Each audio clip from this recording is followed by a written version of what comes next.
I've got a 2005 Chevy Colorado and squirrels packed walnuts right into my air intake, and I'm trying to figure out a way to put a stop to it because there is no cabin air filter by stock on this truck.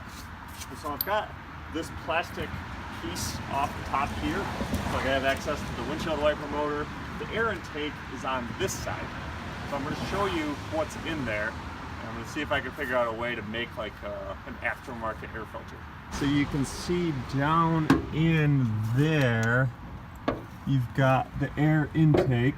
I'm just going to take a piece of foam and slam it down on top to try to mark the outline of it, and then I'll just take some metal and just crimp it around the outside of it.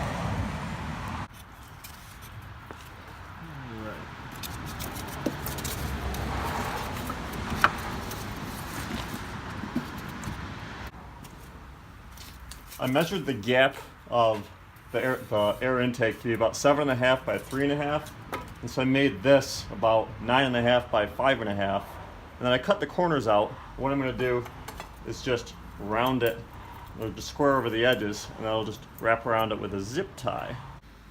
So this is what I ended up coming up with.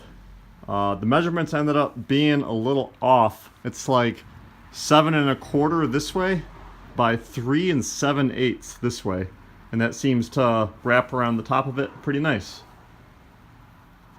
I put some zip ties around the outside and I looped them just around the corners so it stays put, and this is going to be what I can pull on once I reach it in there to actually tighten it down and secure it.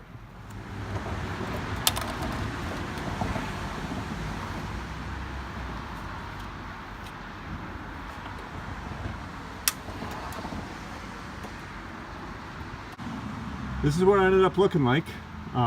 It's not ideal. It's certainly not going to filter out the finer stuff, but it's certainly going to keep the squirrels out. I won't have big leaves coming anymore, and I'll just periodically have to come in and scrape off any stuff that gets kicked up on there.